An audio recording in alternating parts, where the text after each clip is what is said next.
He's a crook, isn't he? He's convicted and, yes, in jail. Hey everyone, welcome back. Today, I'm diving into a heated exchange that recently took place in a Senate Banking Committee hearing. Senator John Kennedy grilled SEC nominees Mr. Atkins and Mr. Pettit on critical issues. Everything from Sam Bankman-Fried's fraud case to insider trading by Chinese companies. Let's break it all down. Kennedy lightens the mood with a joke. He asks Mr. Atkins if his former law school roommate, Senator Bill Hagerty, has a Backstreet Boys tattoo. Atkins denies knowing anything about that, just a little comic relief before things heat up. Then Kennedy moves on to Sam Bankman-Fried, the disgraced founder of FTX, now behind bars.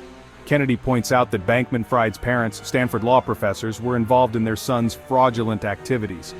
He presses Atkins on whether the SEC has taken any action against them. Atkins dodges, saying he needs to get to the SEC first to investigate. Kennedy isn't having it. He argues that if ordinary Americans see these wealthy individuals escaping consequences, they'll believe there are two sets of laws. But based on what you've read, they made millions of dollars off of their son's illegal activity. Don't you think they ought to be punished? Don't you think the American people have see that and wonder if there are two sets of standards? Well, I like you, I'm concerned about those reports. But I want you to be more than concerned. Next, Kennedy shifts gears to a major loophole in SEC regulations. He explains that American CEOs must file an electronic report with the SEC, wait 2 days, and the information becomes public. But for Chinese companies listed on American exchanges, different rules. They don't have to file electronically, they can send a letter, and there's no time limit. Kennedy pushes Atkins to acknowledge that this has allowed Chinese executives to engage in insider trading, causing American investors to lose billions. And again, he demands action from the SEC. And I want to engage in insider trading. I have to notify the SEC, but there's no time limit. And I don't have to file electronically. I can send them a letter, and I don't have to wait. And CEOs of Chinese companies have done that, haven't they? Yeah, I wouldn't I want know, you to but- find out. I expect you to find out. That's the second thing I'm going to pounce on you like a ninja on. Okay. A bunch of them, of these CEOs of Chinese companies listed on American exchanges, have sold their stock. And the stock immediately went down, and the American investors had to bear the losses.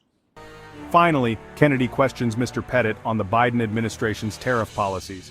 He acknowledges that tariffs could force foreign companies to move manufacturing to the U.S., but what about the short-term impact? Pettit hesitates, saying it's difficult to assess the immediate effects. Kennedy, clearly frustrated, tries to pin him down, but the committee chair cuts him off. Somebody once said, in the long run, you're dead, though, aren't you? Yes, sir. Tell me what the short-term effects of these tariffs are. Already, consumer expectations are going down like John Goodman on a seesaw. Can you tell me what the short-term effects will be? I'm over. Can you answer? 10 seconds. Pretty please, sugar on top. If confirmed, I look forward to working with the... Answer my question. It's difficult to assess the near-term impacts of the tariffs, but in the long I know run... it's hard. That's why I'm asking you. You're an economist. Senator, your time is up. Damn, I had him nailed down, too. So, what did we learn from this hearing? Kennedy isn't afraid to push for answers, whether it's about white-collar crime, unfair financial regulations, or economic policies. The big takeaway? The SEC has some serious catching up to do. What do you think? Should the SEC crack down harder on these issues? Drop your thoughts in the comments below, and don't forget to like and subscribe for more deep dives into politics and finance. See you next time.